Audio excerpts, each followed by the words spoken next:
Hello, my name is Lorianne Smith. Welcome to my Born in Hell website. I'm doing a series of videos just to explain why I would call my website Born in Hell. I'm a child abuse survivor, and this is just another video in the series looking at the years of when I was 12 and 13 years old and the abuse that was going on in my home at the time. And it's a continuation, and I appreciate everybody who's taken the time to listen to what I have to say, to share my work. I really am all about child abuse prevention.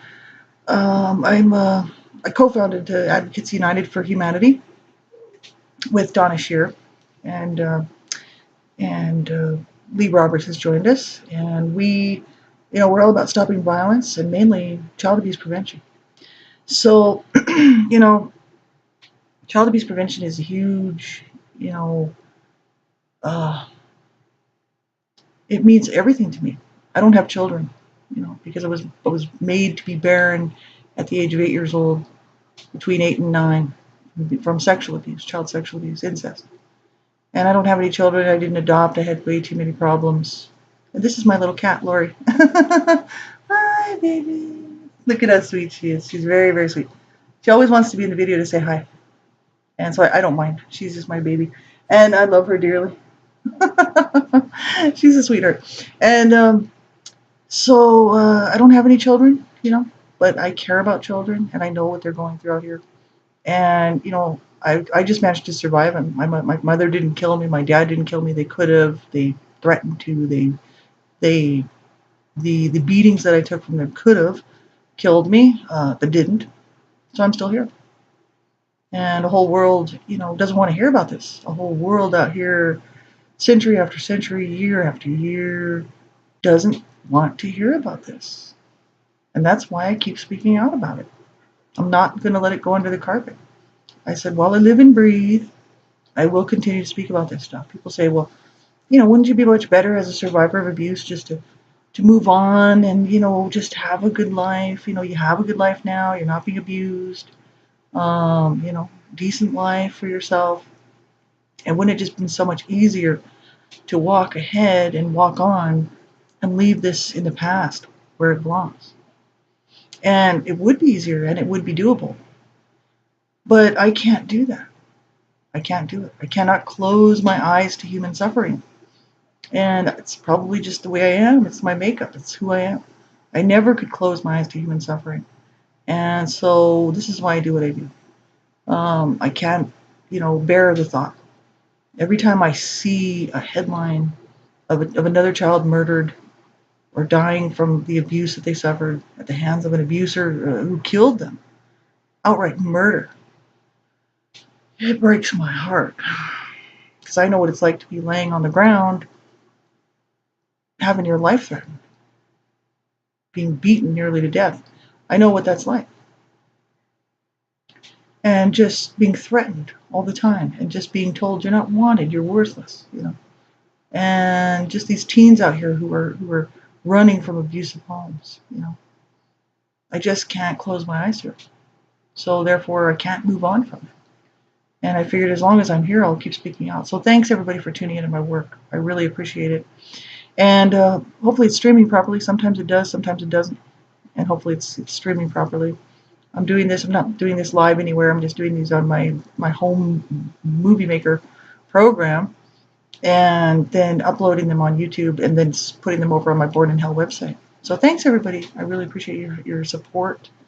And I always put explicit graphic warning on things that I find that I think might bother someone. So if you're sensitive to the topics of abuse of any type, of domestic violence, violence against anyone, you need to you just need to just listen to something else and turn this off and go somewhere else. Because, these topics can make people very uncomfortable. And, you don't want to make yourself uncomfortable listening to something like this. So if it's going to bother you, please turn it off. It won't hurt my feelings at all. And if you're a survivor of abuse, please make sure you're safe enough to watch and listen to my stuff, all of my stuff, whether it's audio, video, because survivors of abuse can be triggered by this type of material and send you back, regressing in your healing journey, which you don't want. You want to go forward You want to move ahead at an even pace. That so you need to be comfortable and know where you're at in your healing journey before you actually listen to my stuff. Otherwise, turn it off. Please don't listen. Please don't watch, because you won't be hurting my feelings, not at all. And for minors under the age of 18, I ask that you have permission to listen to my shows. I'm talking about a lot of adult content, and children should be protected at all times. So if you're a minor under the age of 18, a young person, please have adult consent. Somebody who's an adult who can help you make that decision for yourself, whether you should be listening or not, age appropriately, right? So thanks, everybody. We'll get right into this. We left off talking about 12 years old. I'm just going to pick up at 12 because living at Hell House on Indian School Road, I detailed the beatings that I received from my mother that year when I was 11 years old, and just the subsequent damage, and just the damage from the whole entire thing. This is horrific. I'm 11, 12 years old. I've known nothing but abuse my whole life. It's normal for me. It's normal for me to see my parents fight. It's normal to see, to know that my dad's raping my mother at night. It's normal for me to know that my brothers are doing drugs. It's normal for me to know that, it's normal for me to be, to sadly enough, to be raped as a child. To have someone force themselves on me. My own brother, who was 13 years older than me, a grown man, 6'5", probably 6'5", 6'6", 200 pounds. It was horrific. So living in that house, I called it Hell House because it really was. And I detailed a lot of this in my books. And some of the details are a little different. I actually chose to talk about different things in my books than I'm talking about right now, but I'm actually just, this time, through the video series, I wanted to do a progression. So that's why I did it this way. But when we, living in that house, we lived there until I was about 12 years old, from 7 to about 11 and a half, 12 years old. And we moved back on the street, La Vida, where my parents had owned this little house that they sold when I was like 6 and a half. And we moved that summer to British Columbia, Canada, BC, Vancouver, Burnaby.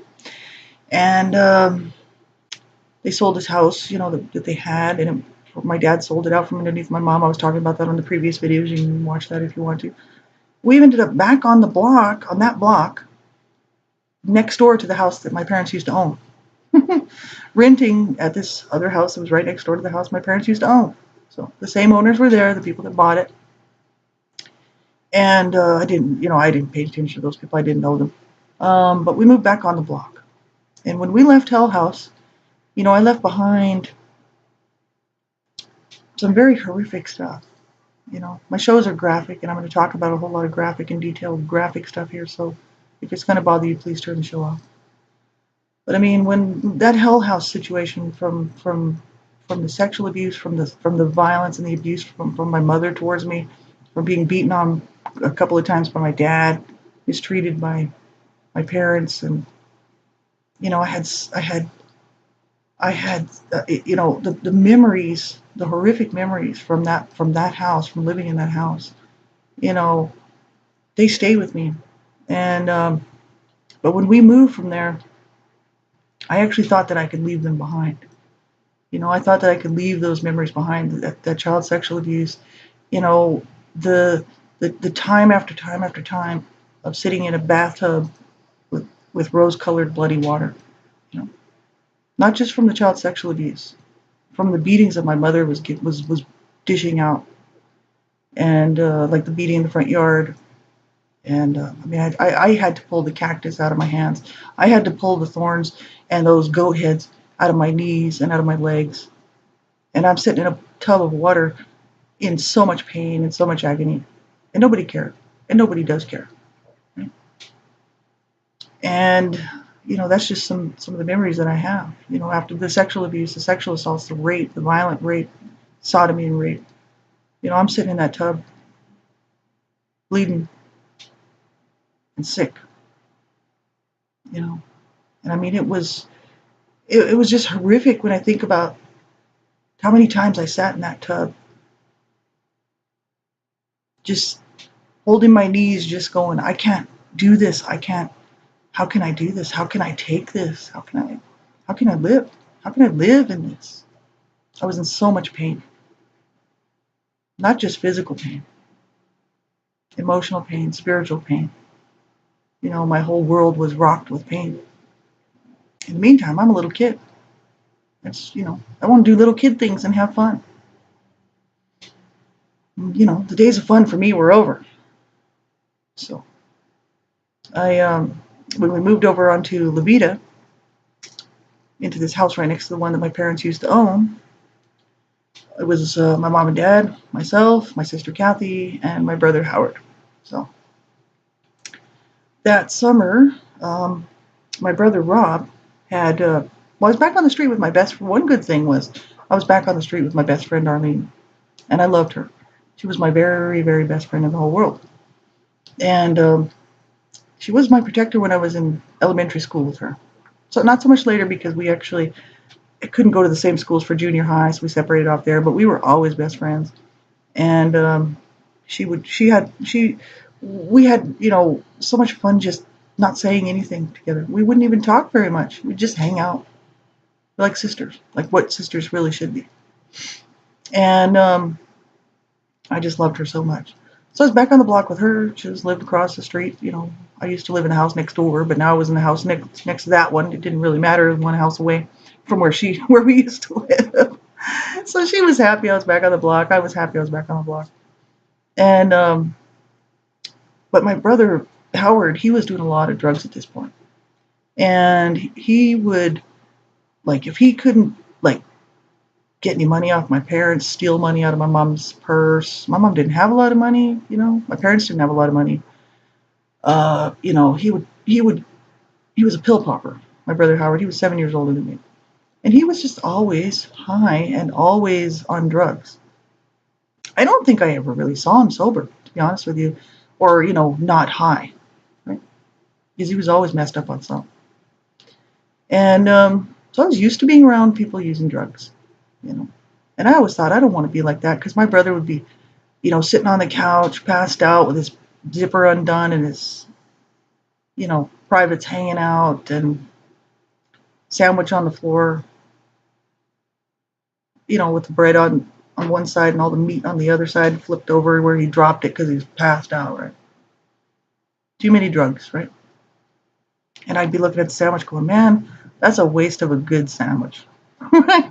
That's what's going on in my mind, because we weren't allowed to have the lunch meat, because that was for the boys. My mom wouldn't let us have certain things, like the lunch meat was for the boys. And I'd be like, that's a waste of a good sandwich. That's really a shame. It's on the floor.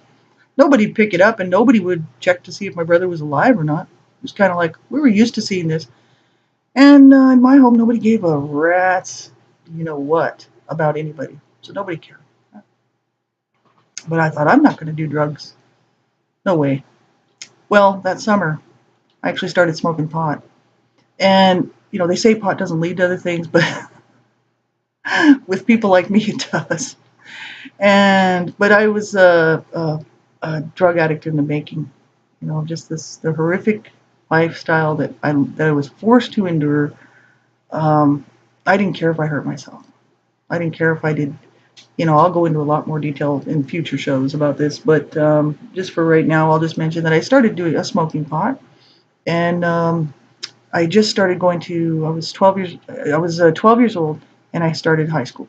I was young for high school. See, I started school when I was 4, so it put me a year. I was a year younger than everybody else, really. But I guess because I was kind of starting to grow a little taller at this time, and I looked a little older, so I fit in with everybody. Didn't look like a little girl.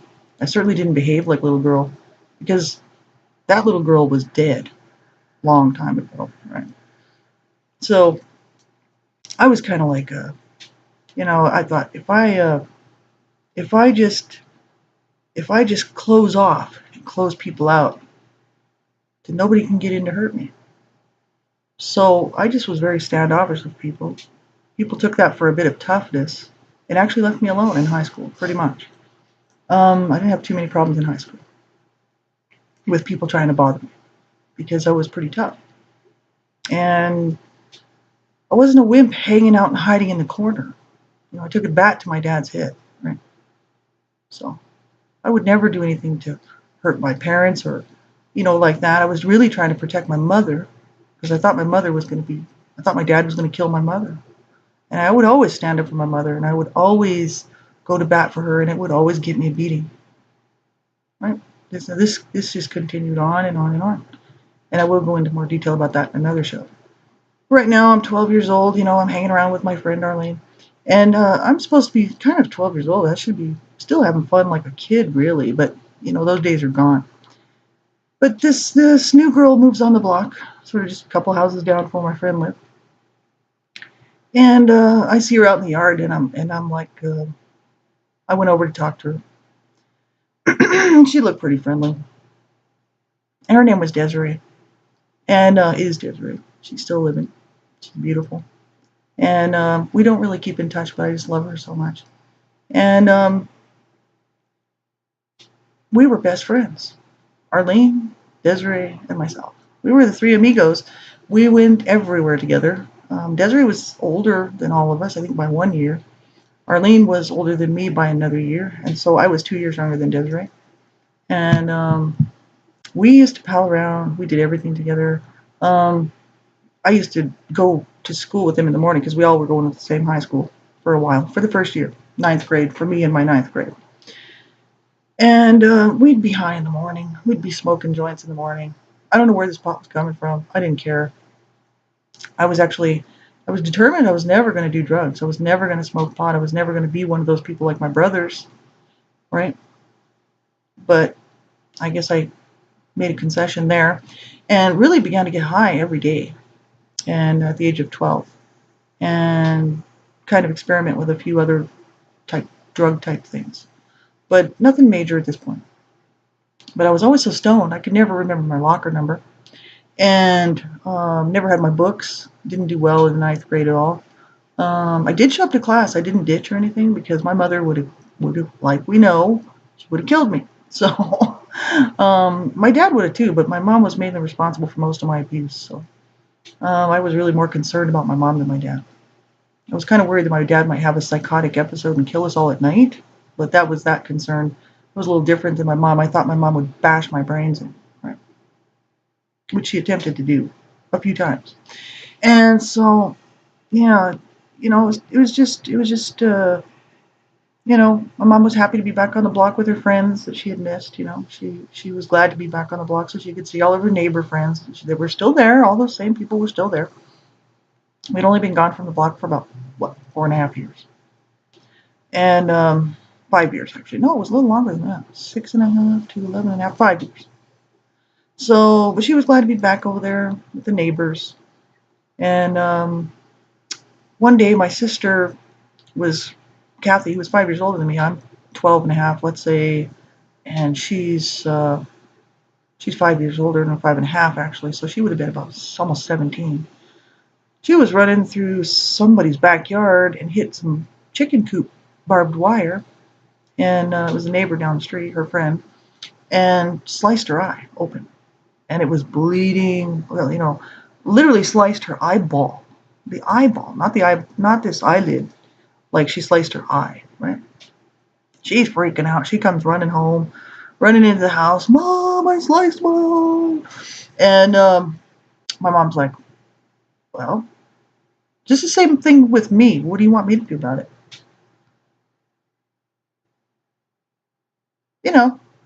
Same old attitude. I'm going to pop out these kids, but I'm not going to do a damn thing for them. I'll feed them. I'll keep them alive, but I'm not going to help them with nothing, right? With much. So she just blew it off. Well, this neighbor just happened to come over from down the street, Mrs. Garcia. She was always barging in on everybody's business, this woman. And she was really cool, actually. And when I was younger, I didn't have an appreciation for her because she was so noisy and she was always kicking at the door. If you had your door locked, if the front door was locked at 7 o'clock in the morning, she would pound on it. It was kind of obnoxious. But she was a very nice lady. And she lived on that block for years and years and years before we got there, and she was still there. And she was an older lady. And she came by And she happened to see what was going on with my sister with her eyeball bleeding, and my mom sitting there smoking her cigarette, reading her book. You know, there's Kathy wondering what the hell she's going to do with her sliced eyeball. I'm not going to be able to see ever again. Freaking out. My mom's just like, well, it's your own damn fault for running through the backyard, or whatever she's saying. My mom was just horrible. And this neighbor was like, so, Barb, you're not going to go and take your daughter? You're not going to make sure that she gets medical attention? You're not going to take her to the doctor to have a tetanus shot and make sure that, and make sure she's not blinded? And my mom's like, no, I'm not taking her to the doctor. I'm not. No. And that lady was like, you have to. You have to. So after about 15, 20 minutes of arguing back and forth, I'm just listening to this. I'm in the kitchen listening to all this, kind of hanging around in the background, wondering what's happening with my sister's eyeball. And, she finally convinced my mom. And you know how she did it? She says, if you don't get your daughter medical attention, I will. And I will report you to CPS. And you want to know why? Because she knew about the child protection services that were there originally from when I was 2 years old, and my parents were brought up on abuse charges, because both of my parents were arrested and busted on abuse charges. Not just my dad. No, it was both of them. So my mom was like, well, okay, if you're going to be like that, right? So she gets my dad to go take my sister to go get her eye checked, right? And they had to stitch it up and everything. My sister could see, but she had a problem with her eye after that. And this is just how it was at my house, right? So along in this summer, 12 years old, 12 and a half years old, hanging around, my brother calls out of the blue, Rob, the one who sexually abused me. And he's in Canada. He's been in Canada, and he's a drug addict. He was always a drug addict ever since I could remember, ever since I was born. And who knows when he started doing drugs, but it was probably before I was born. But anyway, he was always wanting to kill himself. Suicidal ideation. And with my brother Chess, when he was murdered, I talked about that in shows before, he sort of lost it and didn't do well, stayed in his room, became very, morose. And then the child sexual abuse started, and he raped me for about a year. And then my mom finally, I guess somebody shipped him out, right? So he went to Canada. I hadn't heard from him since, and I was glad, because he came for a visit, but it was a short visit in the Hell House. And then he went back to Canada. I didn't hear anything else about him. And I kind of had, because of what was going on in my life and the abuse and the beatings and the fact that I was always having to be so, watchful of what was going on in the house, especially around my mother, a little bit from my dad, but mostly my mom. I just kind of put that child sexual abuse away. I put it in a little drawer, and I shut the drawer, and I put the little key in there, and I turned it on. And I put the key away, and I didn't think about it. It was always there. I didn't acknowledge it. And my brother calls from Canada. He tells my mom, I've killed myself. I've slit my wrists. I'm in a tub, bleeding to death, and I just wanted to let you know. Because he was probably just dishing it out back to my mom, I've killed myself. Look what you caused me to do. Which I'm sure that a lot of his problems were just the same as what my problems were. My brothers were abused, right? By both of my parents. So, he's killing himself, right? My mom's like, well, where are you, Rob? Where are you? So he tells her where he is. And there's no cell phones at this time. This is back in the old days. She runs across the neighbors I detail this I talk a lot about this in my blog talk shows and whatnot, but this is just because it's so horrific. People need to know about this stuff, right? People need to know that this happens. It can happen to people. It does happen to people. And it's horrible. Absolutely horrible. It's got to stop. She runs across the neighbor to call my brother, who's up in Canada, Kevin, to get him to call the police and get the police there in the ambulance so they can save my brother from dying, because he had slit his wrists and who knows how far along he was in the bleeding process. He was in a bathtub, just draining down the bathtub, right? So This is what happens. My brother gets him some help. The ambulance comes. They save his life. They stitch him up, and he sliced his arm. He sliced his arm. I want to get it in the camera here. This way. Oh, not the short way. Not like that. He went up the vein, man. It was only a matter of time before he was going to be a goner. I mean, we're talking maybe minutes, right? Anyway, he's on the phone talking to me while my mom's across the street making a phone call. My mom put me on the phone and said, "Talk to him. Keep talking to him." So I'm just sitting there, just kind of like, "Oh, hey, bro." I hadn't talked to him since he left, and had no real relationship with him. I used to love him when I was really little, and I was like 7 years old before he raped me. Then I hated him. Absolutely hated his guts, and I didn't care about him at all. So did I care that he was committing suicide on the phone with me, listening to him? No. But he hurt me. He hurt me incredibly bad. And why would I care? So yeah, he's talking to me, and he's like, he starts talking to me about the child sexual abuse. He says, when you were little, your skin was so soft, and I just loved. And he started telling me that he loved what he did to my body.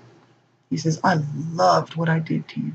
And I was just like, you disgusting mother effer. I didn't say that, but that's what's going on in my mind. And I got the phone like this, and I'm like, you bastard. He's talking to me about the child sexual abuse, because I had put that in the drawer, and I closed the drawer, and I had locked the drawer, and I took the key, and I put it away, so that I wouldn't have to deal with that, right? And here he brings it right back up, and I was like, unbelievable, you bastard. And that's all that was coming in my mind. I'm thinking USOB. I'm like, you sick son of a, you know what? I didn't say anything. I'm just like listening, and my heart's just going, because that takes me right back, to him raping me. He had me tied up different ways, different times. I was tied up, and he had me gagged with a gag, with a binding, so I wouldn't bite him, because I bit him. He had tape over my mouth.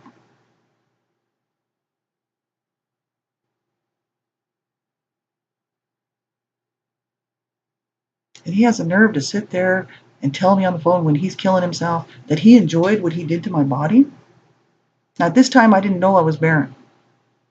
At this time, I wasn't thinking about sex, because I hated sex, and I didn't want nothing to do with no sex. And I didn't want anything to do with being a woman. My dad raping my mother in front of me, my dad sexually abusing her, just horrific. My dad, I didn't talk about this before, but he used to sit on the couch and masturbate, stuff like this. He was a bit of a pervert, right? He used to ogle me in the shower. That's about it. But, I'm just so absolutely angry that my brother would do this, would tell me this on the phone, that he loved what he did to my body.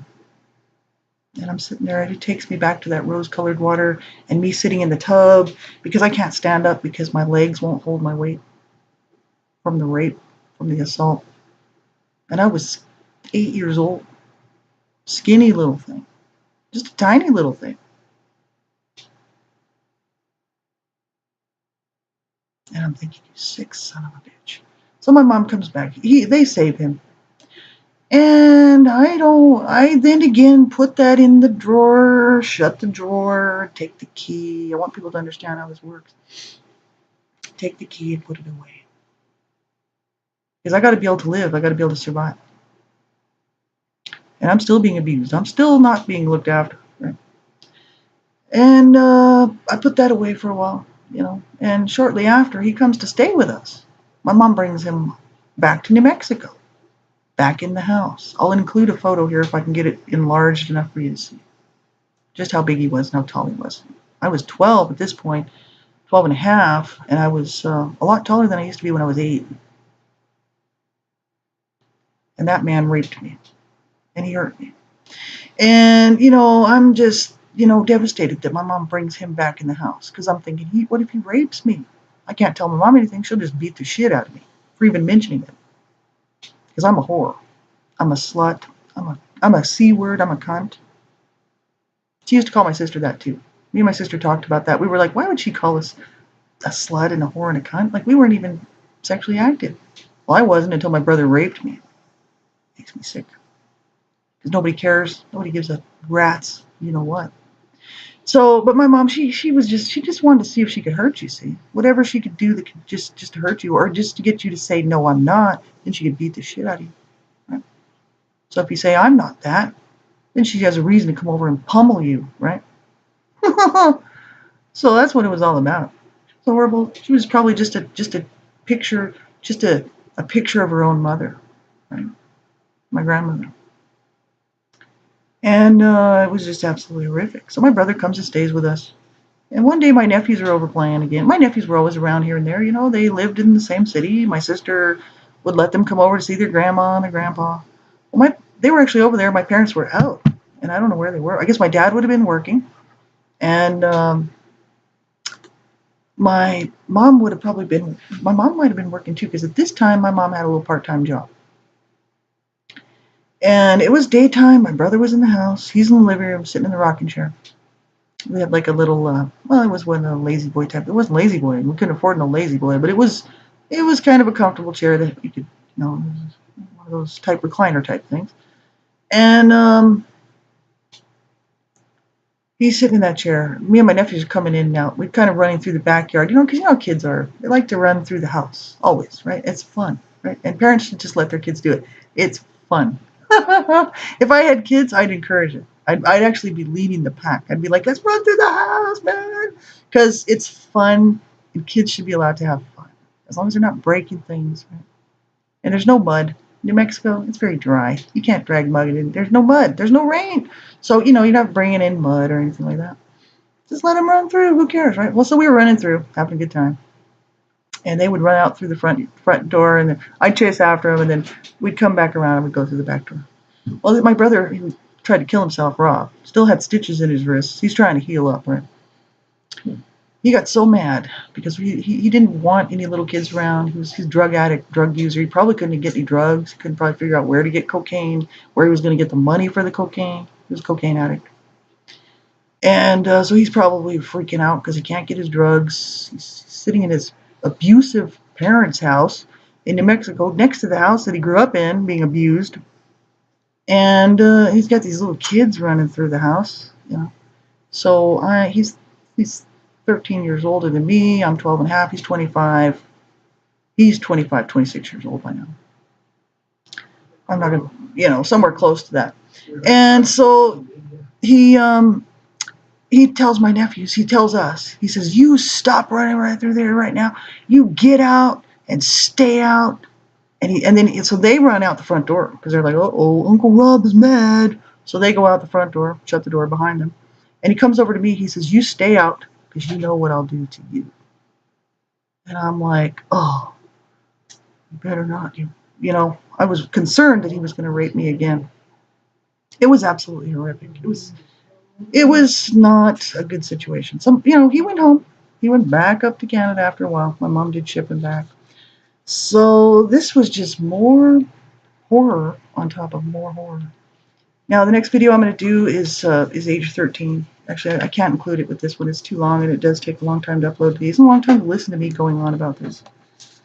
I will continue on looking at age 13, and that one is very graphic, very, very detailed. I'm going to talk about physical abuse, and so it is going to be graphic as well. So you have to listen at your own discretion. But thanks, everybody, for being here. I really appreciate it. Thanks for tuning into my work. Thanks for doing, like I said, everything you can to stop child abuse. Do what you can in your own capacity, whatever you can do, right? Mainly what I would say, look out for your own children. Make sure that they're not being abused by anybody. And look out for the children around you. That's probably the most important thing that you could do. And make sure that the children around you aren't being abused and that your own children are not being abused. and get the information, get the facts, and learn how to keep your children safe if you're listening to this. If you're a child who's being abused, get some help. Tell more than one person. Tell 2, 3, 4, 5 trustworthy people, and call 911. Mm-hmm. Get some help, man. Do not allow yourself to be abused. You get some help. And if you're a survivor, like I say on every show, if you're having a hard time and you're struggling, you make a phone call. You do the right thing. You get yourself some help. You deserve it. We deserve it. We did not deserve to be abused. We deserve a decent life like everybody else, and we deserve the right and access to help. So you make a phone call. Call a crisis line. Do whatever you have to do, but make sure that you get some help. So until next time, God bless you all, and we'll talk to you again.